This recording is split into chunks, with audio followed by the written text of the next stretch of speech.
Hello दोस्तों, नमस्कार। मैं आप लोगों का हार्दिक अभिनंदन करता हूँ। चलिए शुरू करते हैं। तो सबसे पहले अमेरिकी बाज़ार, मतलब बोलते नहीं है कि जले में नमक छिड़कना, हैं? नीम का कड़ेला क्या है? मतलब जले पे नमक छिड़कना, तो वही हाल है। एक तो अपना इंडियन मार्केट चल नहीं रहा वैसे, और अमेरिका मार्केट भाई साहब हाई बना रहा है। तो थोड़ा-सा फ़ील तो होता है, चाहे नैस्डैक हो, एस&पी हो, सारे 1.5% 2-2%, मतलब रसल 2000 हो, फैंग इंडेक्स हो, मतलब 3% भाग रहा है। बताओ यार, यहाँ इतना भाग रहा है और आपका इंडियन इंडियन मार्केट में उल्टा नेगेटिव नेगेटिव है, गिरा हुआ है, तो आपको असर तो होगा ना, फ़ील तो होगा। तो इसका सबसे बड़ा ऐसा क्या कारण है कि हम लोग का इंडियन मार्केट गिरा हुआ है, इसका गिफ्ट निफ्टी कारण क्या है? उस पे चर्चा कर लेते हैं, और जब कारण पता चल जाएगा, तो फिर काम खत्म। वो सिस्टम नहीं है कि कारण क्या है तो नरेंद्र मोदी, नहीं नहीं नहीं, नरेंद्र मोदी मतलब नहीं होता है कि भाई कारण क्या है तो नरेंद्र मोदी, तो वैसा कुछ नहीं है यहाँ सर। अभी जैसे गिफ्ट निफ्टी गिरा हुआ है, हालांकि अब तो अभी क्या है कि अपना जो स्टेट ऑफ हार्मोज को ट्रम्प ने भी चोक करके शांति से बैठ गया, बोला ना ना ठीक है, वहाँ मतलब फोकस अपना वहाँ से हटा रहे हैं। इसी बीच में ईरान ने सॉरी, अचानक से छींक आ गया, 2 शिप भी जब्त कर लिया है। तो उसमें अमेरिका का कहना है कि वो मेरा शिप नहीं है और ना इजराइल का है, तो करे जिसका शिप करना है, हम क्या करें। तो अमेरिका भाई इस तरह का स्टेटमेंट दे रहा है, मतलब अब भारत का भी शिप है इसमें। तो ये जो इस तरह का है ना, मतलब इसीलिए भारत का भी शिप उसी में है, तो जब्त वाले में, तो इसीलिए भारत पे भी थोड़ा सेंटीमेंट का असर है। और दूसरा सबसे ज़्यादा असर भारत का है कि भारत का मार्केट डाउन है, कि आरबीआई जो सिस्टम है ना, उसने मार्केट से अभी हाथ अपना पीछे खींच लिया है, और इसका इम्पैक्ट आप आता हुआ देख रहे हैं। तो आप बोलोगे क्या मतलब ये है कि रुपया को जो रोका था मजबूत, अब देखिए रुपया धीरे धीरे धीरे धीरे ₹1.5, मतलब 92.30 से अभी आप देख सकते हैं कि 93.90, मतलब ₹1.60 कमज़ोर हो गया। जब आरबीआई बोला कि हम अपर कैप हटाते हैं, बाकी 100 मिलियन वाला रहने देंगे, तो उस हिसाब से ऐसा हो गया है। ठीक है, तो रुपया की कमजोरी, कोई इसमें बाउंस बैक नहीं, प्लस ब्रेंड का 102 क्रॉस होना, तो भाई अपना मार्केट ऊपर टिकना मुश्किल है, नहीं मतलब बहुत मुश्किल है। और अगर वहाँ से नीचे आता है तो ठीक है।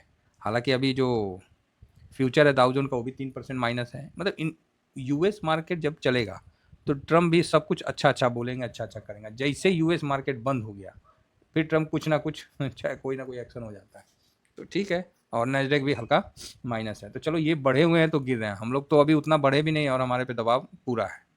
एशिया में देख लें, एशिया में क्या चल रहा है। एशिया में निकाई 0.30, कोरिया मार्केट 1.5% अप होके, और हैंसेंग भी 0.77% माइनस है।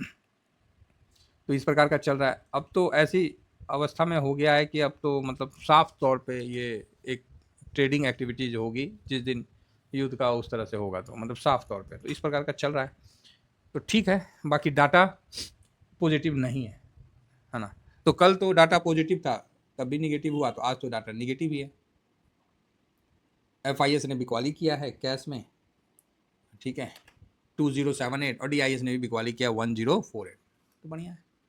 और यहाँ पर इंडेक्स फ्यूचर में भी इन्होंने बिकवाली किया है, FIS, DIS, और प्रो ने आज सेंसेक्स का एक्सपायरी भी है।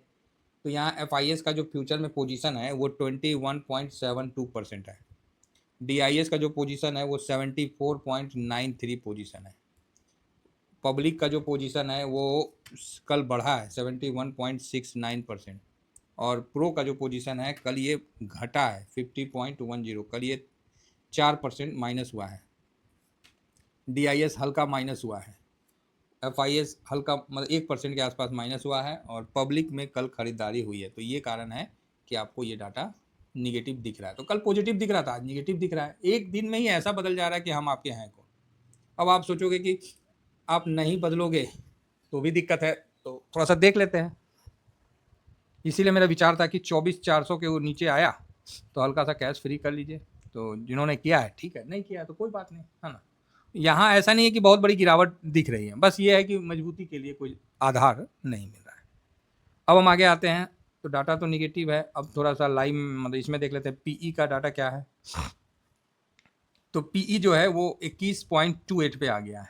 निफ्टी का पीई 21.28 पे आ गया है। ठीक है, बढ़िया है। और ऑप्शन का तो कल बता दिए थे कि बेयरिश मूड बना रखा है नीचे की तरफ, तो उसी प्रकार आपको मूवमेंट देखने को मिला।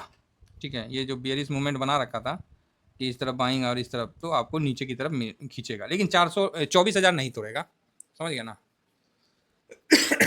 24,000 नहीं तोड़ेगा, ऐसा मानना है, बाकी तोड़ने का तोड़ ही दें, क्योंकि अब 24,000 नहीं, 38 मतलब 24,200 पे भी अच्छा मतलब थोड़ा प्रॉफिट बुकिंग हो सकता है। अब इस साइड में देखते हैं, तो इस साइड में ना है, 24,000 पे ही है सपोर्ट, उसके अलावा ना है।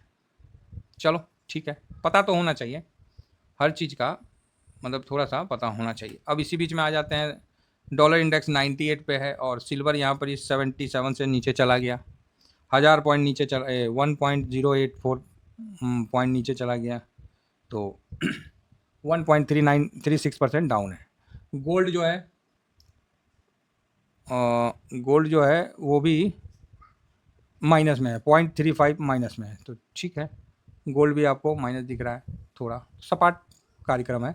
तो इस प्रकार ये सब चल रहा है। तो चलिए शुरू करते हैं, आगे बढ़ते हैं। अब हम सारे डाटा को एक जगह अपना रख देते हैं, ठीक है, एक जगह रख देते हैं सारे डाटा को, और यहाँ से आगे बढ़ते हैं। FIS ऑफ कोर्स निगेटिव है, रुपया कमज़ोर हो रहा है, तो ये तो भाई निगेटिव रहेगा, इसमें कोई डाउट नहीं है, ये तो निगेटिव रहेगा। DIS अभी तक तो खरीदा नहीं है, तो न्यूट्रल रखते हैं। प्रो भी बेचा है, तो फिलहाल तो ये भी निगेटिव है। इंडिया विक्स निगेटिव है।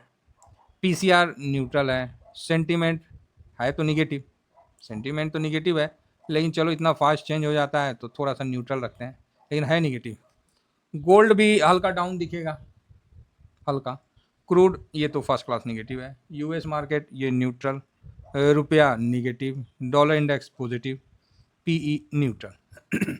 1 2 3 4 5 5 निगेटिव है, 1 2 3 4 5 6 न्यूट्रल है और 1 पॉजिटिव है। तो आप देख सकते हैं कि काफ़ी स्थिति ठीक नहीं है। ठीक नहीं है कि मतलब कि दबाव अगर आज ज़्यादा रहता है तो बढ़िया है, तो अच्छा है। देखिए क्या है ना, थोड़ा दबाव होना भी चाहिए मार्केट पे। हाँ, थोड़ा दबाव तो होना ही चाहिए, तभी तो इन्वेस्ट करने का मज़ा आता है। तो अभी आप बोलोगे सर तो क्या इस जगह इन्वेस्ट करना चाहिए, तो मैं बोलूँगा नहीं करना चाहिए, ठीक है। तो क्या मतलब अभी के लिए क्या सिचुएशन बनता है वो मैं बता रहा हूँ। जैसे निगेटिव हुआ तो निगेटिव और साइडवेज होगा, बीच में एक आध बार अगर थोड़ा सा बाउंस बैक आ गया तो अलग बात है। अदरवाइज आज का जो व्यू है निगेटिव और साइडवेज, एक्सपायरी भी है तो निगेटिव होकर अगर साइडवेज हो जाए तो प्रीमियम खाने को मिल जाएगा, बस मजे आ गए। तो यहाँ कितना मैं निगेटिव हूँ, तो यहाँ मैं, मेरा जो है 24,000 मजबूत सपोर्ट, 24,800 मजबूत सपोर्ट, ठीक है। तो 23,800 मेरा मजबूत सपोर्ट, पहले तो 24,000 ही मजबूत सपोर्ट के रूप में निकल के आएगा, फिर 23,800 के आएगा। हाँ, 23,800 से नीचे जाएगा तब मैं खरीदारी के थोड़ा सा देखूंगा, अदरवाइज तब तक ना थोड़ा सा डीप अगर रहता है तो वहाँ हल्का फुल्का खरीदारी करूंगा, अदरवाइज वेट एंड वॉच करूंगा। वेट करना पड़ता है सर, बर्दाश्त करना पड़ता है। तो यहाँ जिसके पास, मैं अगेन रिपीट कर रहा हूँ, जिसके पास बिल्कुल कैश नहीं है, मैंने परसों भी बोला कि 24,400 पे आप कुछ फ्री कर लो, कल आया फिर बोला कि कल भी कुछ कर लो, तो इस प्रकार आप नज़र रख सकते हैं, ठीक है। बाकी मर्जी आपकी है। तो मेरे हिसाब से आज थोड़ा सा मार्केट में दबाव रहेगा और साइडवेज मूवमेंट रहेगा, है ना, और कोई पॉजिटिव खबर आएगा तो फिर ऊपर भी चल देगा। फिलहाल इतना ही कहकर अपनी वाणी को विराम देने से पहले कुछ देखता हूँ, अगर वैसा कुछ होगा तो मैं आपको इन्फॉर्म जरूर कर दूंगा, है ना। तो इन्फॉर्म करने के लिए मेरा यही अपना चैनल है। देखिए क्या करें सर, जब मार्केट ये स्विंग है, शॉर्ट स्विंग है, जब मार्केट उस तरह का नहीं दिखाता है तो मैं ज़बरदस्ती काहे कूद फान करूँ, शांत बैठते हैं। और कल इसीलिए मैंने कुछ कैश फ्री भी किया, दूसरे साइड भी लगा दिया, तो अच्छा है ना। तो देखता हूँ, जैसा भी होगा मैं अपडेट कर दूंगा। इस पर अपडेट करने का टाइमिंग जो मेरा रहता है स्विंग में, ये भी 10 बजे के बाद, और ऐसा नहीं है, अगर भी पहले मिल जाता मौका तो कर देता हूँ, नहीं तो तकरीबन 10 बजे तो आता हूँ, और फिर 3:15, और इसके बाद मतलब 10 बजे आप देख लो, और उसके बाद 10 साढ़े 10 तक आप देखो, कुछ ना कुछ मैं उसमें देते रहता हूँ, जैसा रहेगा वैसा बताते रहता हूँ।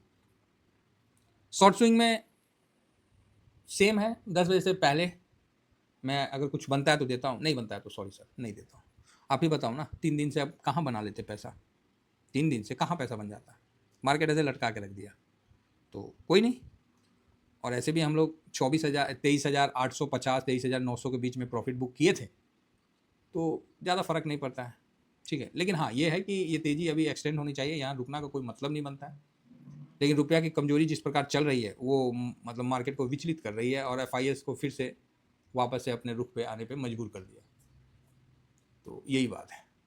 चलिए, उम्मीद करता हूँ कि आज आप लोगों का मार्केट अच्छा रहेगा। Thank you very much. जय हिंद, जय भारत।